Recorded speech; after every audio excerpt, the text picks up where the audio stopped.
梅菜干用清水浸泡20分钟。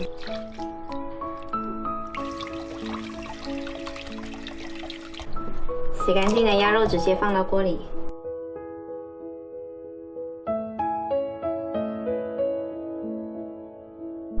加入50毫升的生抽，1勺盐，少许料酒，最后加入2片姜，先给大火煮开，盖上盖，先把鸭肉煮熟。梅菜干清洗干净，给它切碎。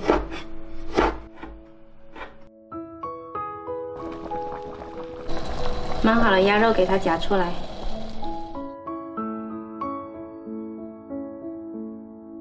然后再趁热往鸭身上抹上一些生抽，全身都要涂抹均匀。好了，涂抹均匀，先腌制一会儿，把蒜蓉放进来炒香，然后把梅菜干放进来炒香，加入少许白糖，少许生抽。炒香的梅菜干放在鸭肉上面。喜欢吃梅菜干呢，可以放多一点，把整个鸭身都铺满了最好。水开了，上锅蒸30分钟。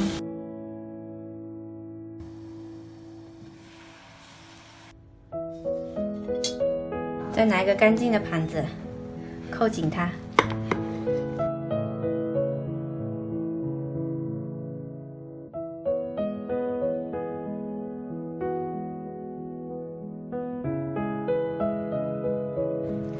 鸭肉这样做呢，吃起来特别的绵软，在肉里面呢又有梅菜干的香味，特别好吃。